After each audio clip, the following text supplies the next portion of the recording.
So there you have it, one of the coolest pieces of Comrades Marathon merchandise that's available at the Coach Parry stand at the Comrades 2025 Expo this year. And they are bib boards to attach your race number onto your vest. And I can tell you that we sold out of these on day one at the Expo last year. So if you want to get your hands on these bib boards, make sure you scan the QR code that's on screen right now. There's a whole bunch of other stuff that you can grab there too.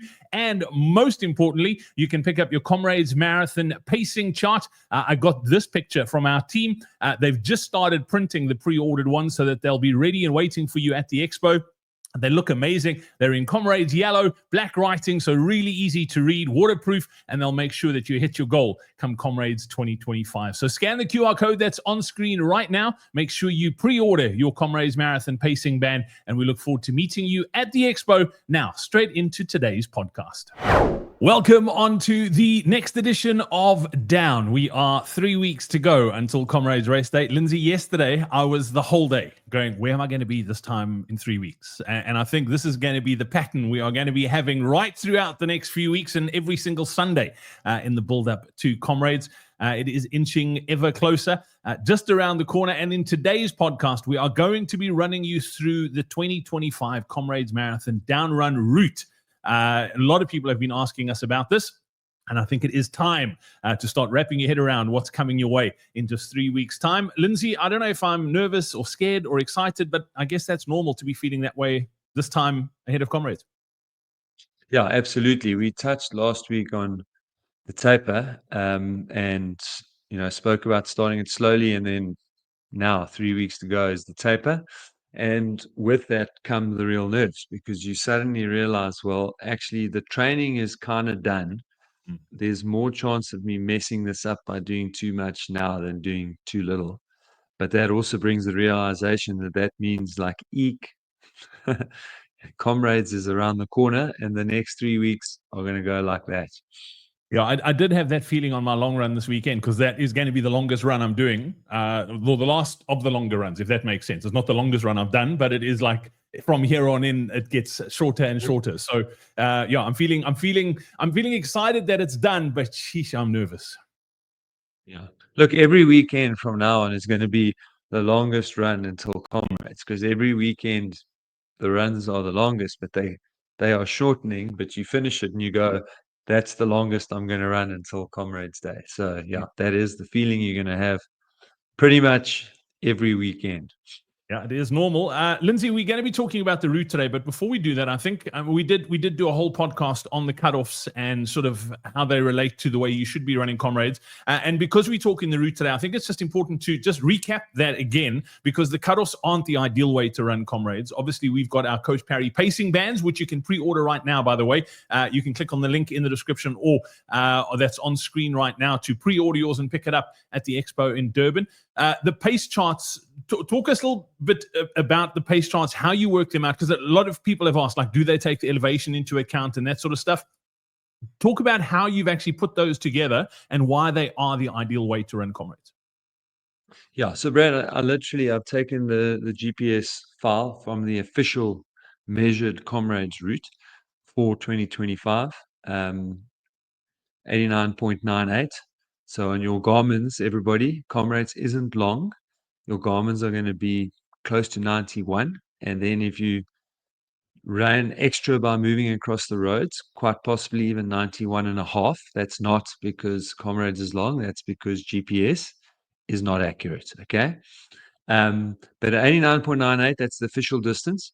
And my pacing charts literally are calculated on taking every single kilometer of the route into account. So Brad, what's really interesting, and I have this experience every year, especially on the down run when I build those pacing charts, is on the down run, when you build a pacing chart, you've got 1,000 meters of elevation and you descend 1,000, just short of 1,700 meters. Okay.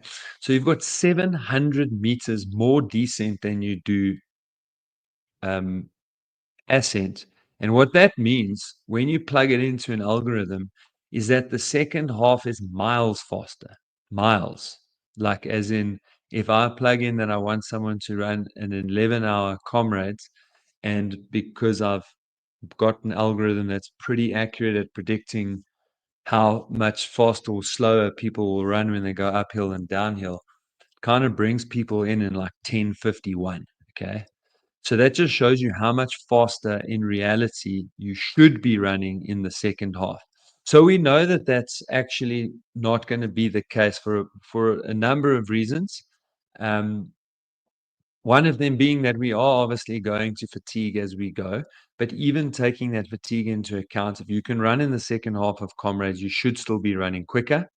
And so I've taken that into account. And what I've done is in the second half, I've built in a fatigue factor and built in an additional fatigue factor into the uphills on the down run. Okay, so that is how I've tweaked my algorithm so that I know people are going to do a lot more walking, especially on the ups in the second half of Comrades. But even with building all of that in, it still brings people in. If I put in a 10-hour, you're still 3 or 4 minutes under the 10-hour. It's just the nature of the route if you run the route properly. So I think really just to summarize that, it takes every kilometer into account. It's split up into 10K segments. So some of those segments look like they are the same as that looks very much looks like you've taken an even split into account through certain segments, but that's not the case. That's because that 10K segment will have a fairly similar amount of up and down. Yeah, it's super interesting once you look at it and see those numbers coming in, Lindsay. And as I said, you can pre-order your pacing chart right now by clicking on the link in the description. We did have a couple of people asking about the colors of them. The good news is they are bright yellow this year. They look amazing. Brad, I can show people the color. I don't have an example of one printed yet, but I can show them what the color will look like. Yes, there you go. So the cool thing with that is not the white shiny parts, but that's it. Comrades yellow, my favorite color. Also Kaiser Chiefs, okay? And we ended our trophy drought just over a week ago. Sorry, Pirates fans. I am a Chiefs fan.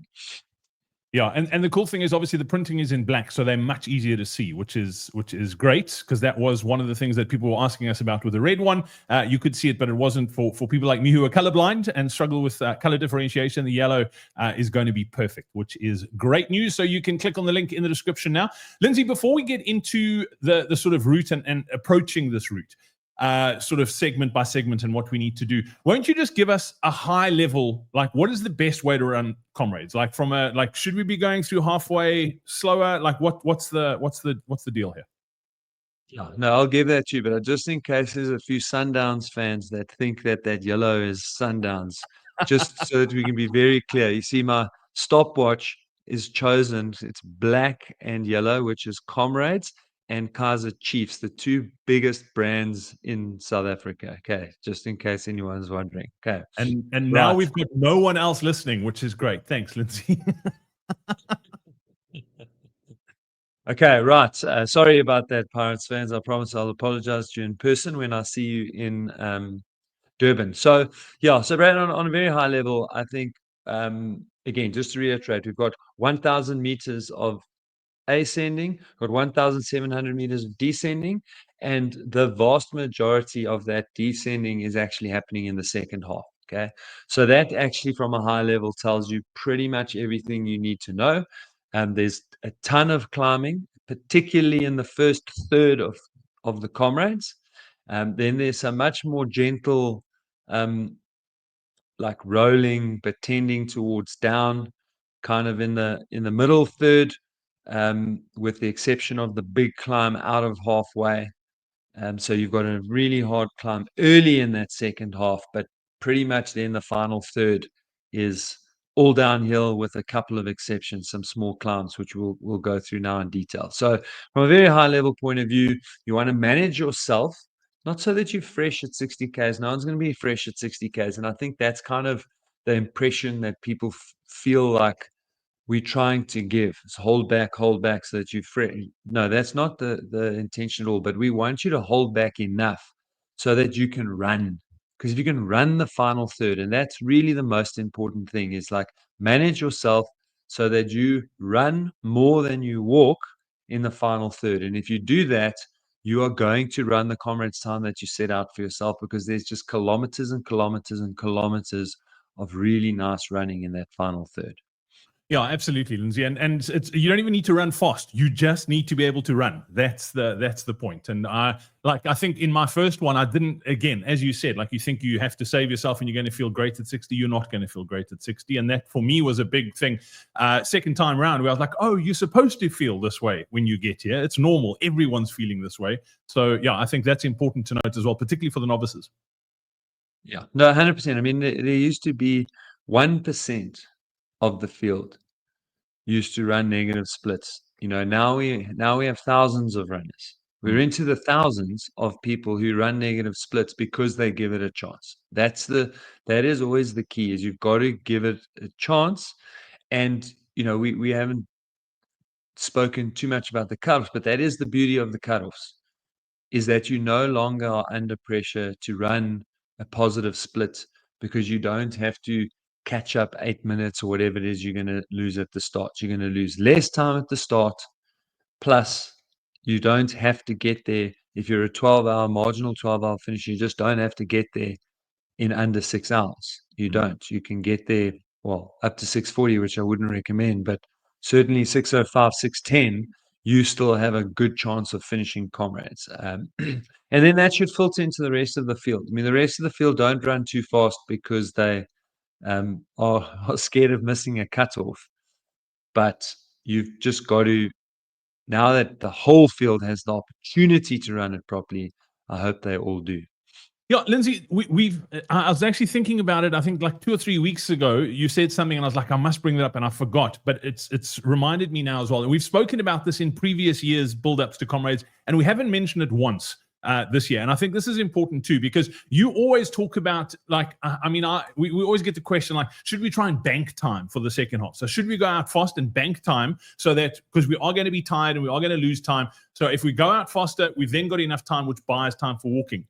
And you've got like a bit of a formula for every minute you go out too fast, you lose a bunch of time in the second half. Talk us through that a little bit, because I think that really does drive the point home about being conservative in the first half and what you can do in the second, or if you do it the wrong way around, how much you're going to blow up. Yeah. So, I mean, effectively, if for every minute that you go through halfway too fast, you are going to lose between 4 and 8 minutes in the second half. And that 4 to 8 minutes depends quite a lot on both your conditioning and your mental strength to just grit through pain.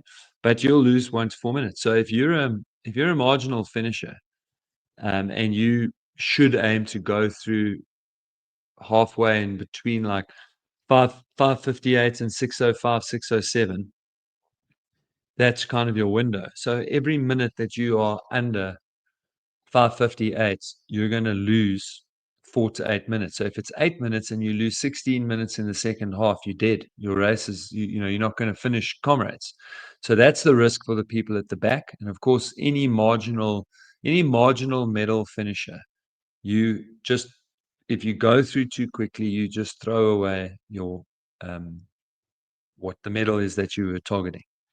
Yeah, absolutely. I mean, I was telling to a guy in the last 2 weeks about Two Oceans and him doing exactly that. And he's a much better runner than I am, because we were trying to figure out, I passed him. I mean, I didn't have the best of Oceans, and he was way ahead of me, went through halfway cruising, and then the wheels came off and just blew up. And I think I was almost 30 minutes faster than him at Oceans. And that was exactly as you just explained. And that's over 56 Ks. You can imagine how much it blows up over 90, which is massive. Cool, Lindsay. Let's dive into the route now, and specifics, because a lot of people are sort of asking us, like, which of the hills we need to be cautious of, where. And my thing is, like, all the hills. Be cautious of all the hills. And it's all hills. So your sort of breakdown of the route. Let's go through it bit by bit and talk people through, so that they, over the next 3 weeks, can maybe listen to this a few times just to wrap their head around what's coming their way on the 8th of June. Yeah, and I'll split them up into little sections, also just to make it easier to digest. And I'm not going to do it the way that I normally do it, which is to separate the big five and then go through the other climbs. I'm going to kind of literally go through it as you can expect to do it on Comrades Race Day, so you can start building a picture. Okay, so When we start on the start line, massive excitement and a really nice downhill. And then we are going to have much better flow than we've had in the past, purely because there's going to be less numbers. So because we've got two waves, we're going to have fewer numbers, you're going to have fewer numbers ahead of you. The road's going to be clearer, and this will be in particular true for anyone who's e-seeding and back. But it does start with a downhill from Town Hall all the way down to the river. So it is going to be quite quick there. And you've just got to kind of check yourself. But once you turn off of the start road and start making your way to and through Aribi, you start rolling upwards. So there's a couple of rolling hills as you are leaving Pietermaritzburg, but it is quite dark. And so you can't quite see. I mean, this year we're hopefully going to get to Polly's, and it's going to be a lot lighter than it has in previous years. That's one of the reasons they've also changed the start. But still, expect it to be quite dark, expect it to be cold, and expect this part of the route to feel a bit harder than you were anticipating, because you can't see all the ups, and some of them don't look like they are ups, but you just feel like you're a bit sluggish. Okay, that'll continue on to roughly 8 kilometers, just before 8 kilometers, when we will get to the top of Polly Shorts. And Polly Shorts on the down run, by the way, is really, it's not a significant climb in of itself, but you've been rolling up to get to that point. So by the time you get to Polly's, you've been running quite a bit of up. Then we get a really nice long downhill, which is Polly Shorts on the down run. And then we'll get to Little Polly's, which is a really little speed hump, and then all the way down to the river at the bottom of Little Polly's. Now, that will take you to roughly 11, maybe 12 kilometers. Okay. From that point, you're Let me going just to climb. Linz, let me just jump in there as well, because also from a temperature perspective, we will have layers on, and I would suggest, because it can get cold in the morning in Maritzburg, is to have like a top that you can throw away. We don't want you to wear bin liners. Please don't. People fall over them and you can wreck someone's race. But like if you have an old shirt that you are willing to throw away, often people in the climb up to the top of Polly's start warming up and they throw it there, but they drop down to the river at the bottom of Polly's can get quite chilly too. So if you want to hang on to it till then, I would suggest that. Yeah, absolutely. I mean, that's probably the coldest point on the route. And I've actually seconded there a few times when I have had some runners that I just wanted to kind of see how they're going in 11, 12 Ks. And I can tell you now that that's probably the chilliest point on the route. So keep your throwaway gloves, keep your warm top. That's a great piece of advice there, Brad. So yeah, and then you're going to start a proper climb, Brad. So that will then take you up to what we call 10-mile bridge, which is at a roughly the 16-kilometer mark, where we run under the highway, and you will probably have a few spectators there leaning over the side. Last down run, there were a lot of roadworks there, so it was a much harder point to stop. But often that's a nice little spectator point that you get to, where you can see people, and you will have been climbing for best part of 4 kilometers when you get there. That is a long climb. It's a hard climb. And it's often where you start to wonder, well, hang on, is this an up run or a down run? Because when you go around the corner, it doesn't stop climbing. So effectively, it's not as steep, sure, it's much more gradual, but you basically don't stop climbing until you get to roughly 23, 24 kilometers, which is Umlaas Road. Now, the good news at Umlaas Road is that this is the highest point of the course.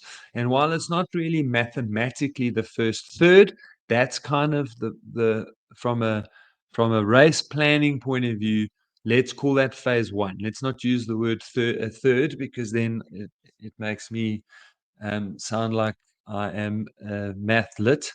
But it is phase one, and it's most of the first third of the route, and there's been a ton of climbing in there, but you're at the highest point, and so you do know that from here, even though there's a couple of walls in your way, the general trend from here is down. You will be behind if you are looking at running an average pace for a silver, whatever it is, at this point in time, if you're running a good race, you will be behind what you think you are going to be running. Don't panic, because you're now going to get into the Harrison flats. We joke and we call them the Harrison not so flats, because while it tends downwards, it's not so flat. Okay, it rolls along, but it is quite nice running. You'll go through Camperdown. Just outside Camperdown, there's a longish pool that'll take you to Cato Ridge. Just before Cato Ridge, there's a longish pool. So you've got these drags that are coming through the Harrison Flats into Cato Ridge. Once we get through Cato Ridge, which also happens to be where the first cutoff point is, but you've got 5 hours 10 to get there. So you really don't have to worry that that's something that you're going to miss. You should sail through that with plenty of time to get through. And then that's literally the first 30 Ks. We're getting into the next 30 Ks, which is a nice lumpy 30 Ks. You'll mostly tend towards down. You'll go past Nachel Dam, turn off on your left-hand side. That tells you that you're starting to get to a point that's going to be pretty tough again soon. But you'll go down from Nachel Dam, get to the second of the big five, which is in Changa. Now again, same as on the same as Polly's on the down run. And Changa is short and steep from this side, so you'll know you're there. It's kind of like a little copy that's sticking out, but it's not nearly as intimidating as when you run it from Drummond on the up run. And then you will run down in Changa, long, winding downhill, and you really want to be careful down there. So we're going to use gravity. We're going to run most of it. And just by the act of running downhill, you're going to be running faster, but we're not going to push. We're not going to push to catch up time. You're going to catch up time.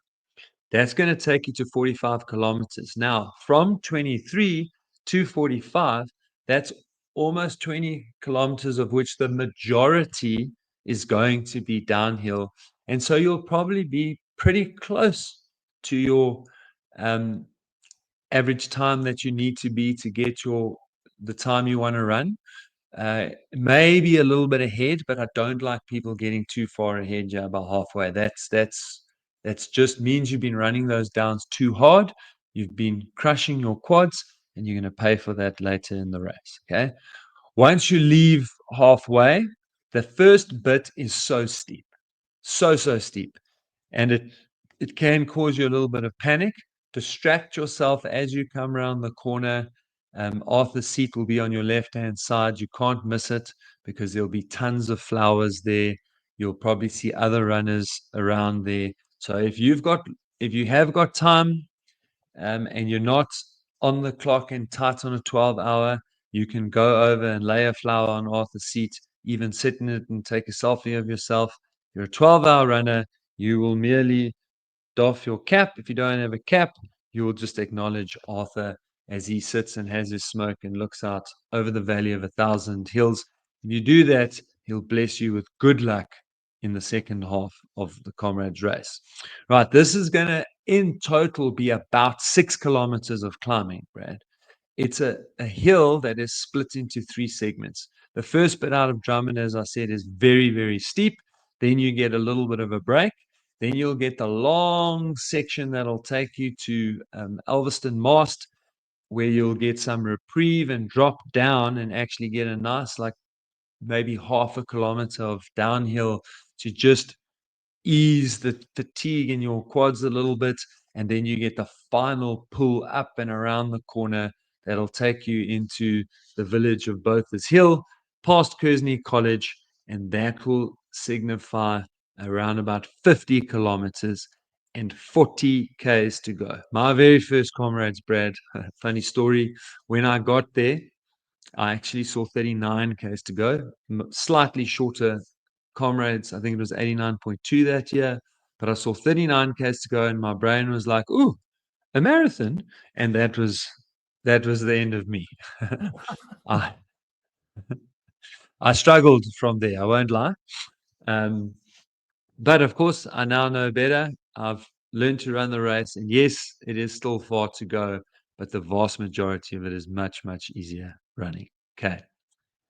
From the top of Botha's Hill, you are going to start to realize just how dishonest people in KZN are, because you will, from here on in, hear the words, it's downhill from here many, many times, and realize that it's not entirely true, but in fact, the vast majority of it is. So You've got this kind of you've got takes that us. wrong, Lindsay. They're going to say it's downhill because you've got to say whole right in KZN. It's with a U. It's not with an I. Okay, it's downhill from Yes, here. yes, and you'll keep hearing that. Okay, so we're not quite at the end of phase 2 here, but we are nearing the end of phase 2, and it's a little bit grey because there is just a ton of downhill running from here. You'll cruise down Botha's Hill, and then we will you cruise down Botha's Hill, and then immediately as you get to the bottom of Botha's Hill, huge spectator point, magic spectator point, you will get a climb. Ladies and gents, everybody walks there. Okay, even some of my sub 6 hour athletes that I've coached have taken a little walk there, and it's very normal to actually feel a bit punch drunk there. So don't panic if you're feeling bad at this point. You've just done basically a 6 kilometer climb, then run down a very steep hill, and now you're going uphill again. It can just feel like, wow, this is a lot. Often that's where club tents are. Often that's where you'll see family, familiar faces. Use those to just kind of pep you up a little. Remind yourself that it's normal to be feeling a bit tired and a bit ropey through the section, and then use the crowds to get you going. Once you get over that little Hillcrest heartbreaker, just use the next raking downhill that takes you through Westville, past Winston Park.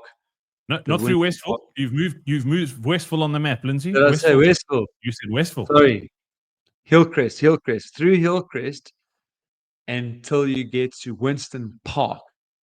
Past Winston Park, you just get this lovely downhill until you get towards Everton, where you'll get another gentle pull.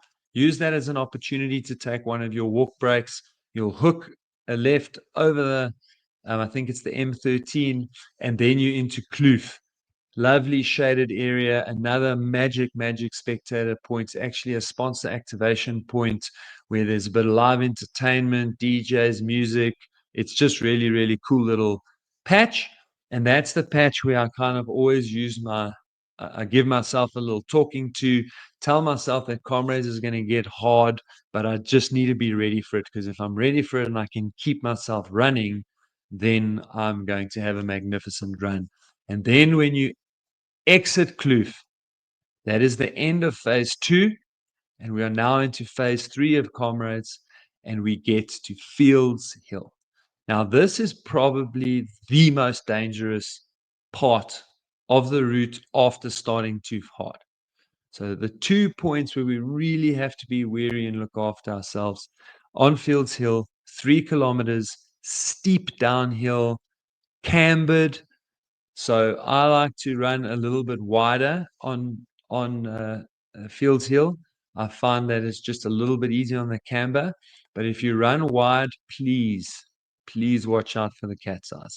Same principle applies if you're cutting that corner on the inside. Please watch out for cat's eyes on Fields Hill, and do not smash your quads. Okay, use the downhill, run most of it, let gravity do its work, but please do not push yourself down there trying to catch time.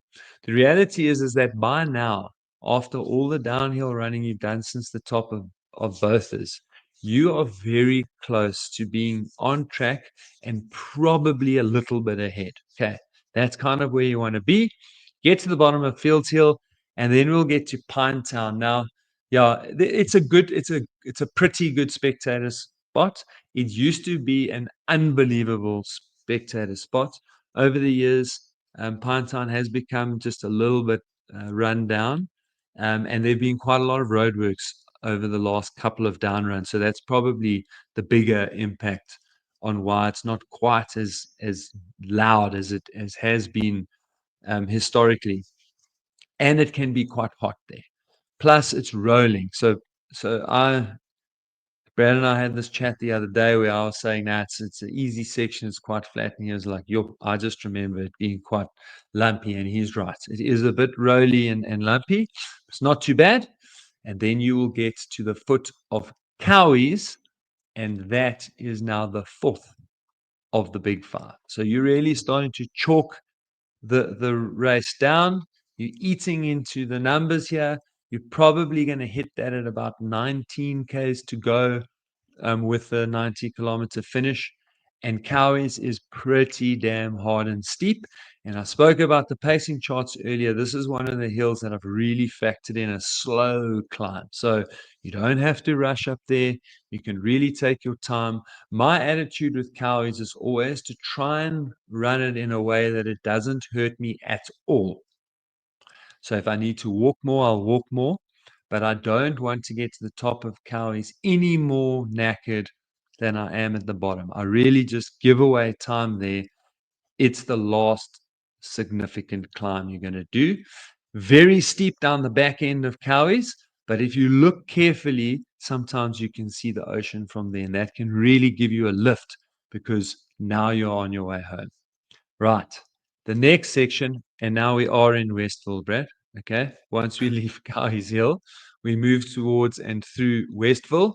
This is just the best running on the route. We're on the M13. We are cruising into Durban. There's lots of little hotspots of spectators along there clapping and cheering for us.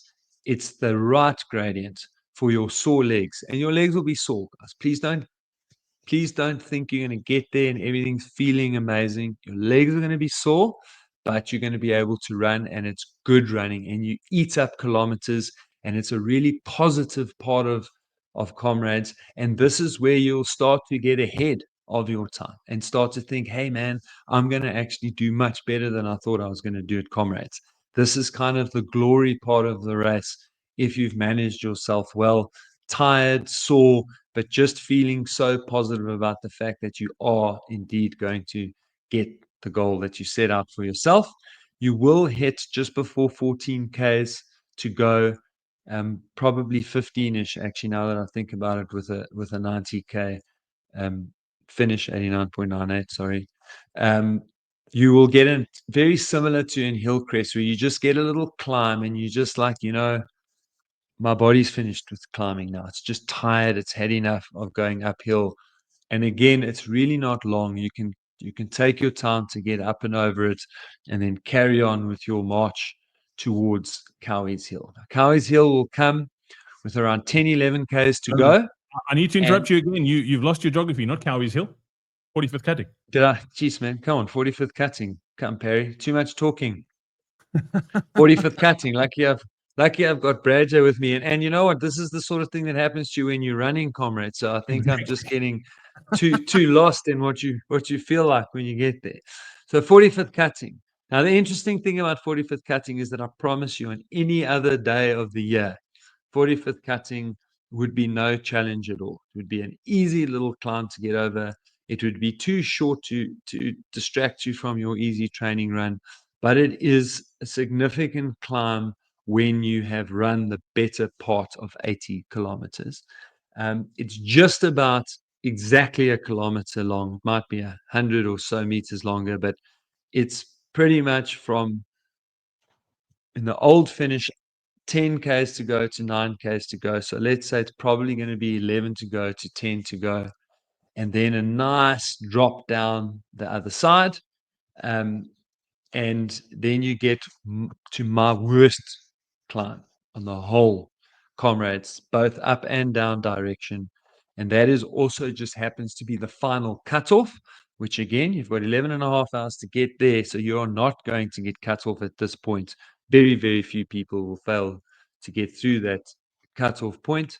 But you get to the bottom of Cowies Hill and you immediately turn left 45th to go cutting, up. not Cowies Did I Hill. say Cowies again? Yeah. I've got Cowies stuck on the brain. Bottom of 45th cutting, and then you turn left and go on. It's called the Mayville off ramp, but you're obviously using it as an on ramp, and you are going to run up a steep hill, but it's short. So, in fact, I said run there, Brad. What I meant to say was walk. So you got to walk up there, get over it, get onto the N2, and then it's gently rolling from there. You got some rolling ups and downs. And you'll get to Tollgate Bridge, and Tollgate Bridge is just about 5 kilometers to go when you get to the top of Tollgate Bridge. It's probably 300 to 500 meters of climbing. It's moderate, so it's not steep, but certainly not easy at that stage of the run. Um, Down the other side, but you just counting kilometer. You know what you've got to do from here on in. You know how much walking you can afford to do, how much running you need to do to get your medal. But it's pretty gentle from there, then all the way to the finish, Brad. Yeah, Lindsay, just listening to you talk about that, yeah, I'm nervous, like super nervous, but I think it does. I'm going to definitely go back and listen to that a few times, because it does really sort of put my mind at ease about what's coming. And if you break it up, as you said, in those phases, just get through them, and making sure that for that final phase, you are in a position to run, you can make up so much time. So yeah, don't forget, if you want to get your pacing chart, all you need to do is click on the link that's in the description right now. Pre-order it, pick it up at the expo in Durban, and make sure that you do stick to those pacing bands. Don't use the cutoffs as the guide, because if you use the cutoffs as the guide, you are not going to finish in time, unless you are going to run the 8K of your life from Mayville to the finish. That's not going to happen. No, and I think it's important. I think it's important to look at the cutoffs for what they are this year, and that is a final point for the race organizers to get onto the road and clean up the road. They are not there as any form of guideline for the runner to finish the race. In fact, quite the opposite. What they are saying is manage your time, run the race in the best way you know how. And if you don't finish Comrades this year, it's because you just couldn't go the distance. It's not because you couldn't get to the cutoff points. So the only cutoff point that's a true cutoff point is the 12-hour at the finish. So there are going to be quite a few people, Brad. We know that's going to be the case. I mean, a lot of people that are going to come through that final checkout point between 11:20 and 11:30, and pretty much none of them are going to get a medal, but they will get to finish Comrades and say that they finished Comrades and crossed the finish line. They just won't get to go home with a medal. Yeah, absolutely. Linz, just before we go, I was looking at our analytics of this YouTube channel, particularly, and the podcast for that matter. But the amazing thing on YouTube with this down podcast is more than half of the people that watch these videos aren't subscribed to the YouTube channel, which blows my mind. We publish these things every single week. If you're not subscribed, you are going to miss some. So please make sure you hit the subscribe button. We've still got a few more podcasts coming your way to Comrades Race Day, some super important ones as well. So do hit that subscribe button. And we've spoken about our gentleman's agreement as well. Lindsay and I put these podcasts together every single week. Takes a lot of time and resources from Coach Parry.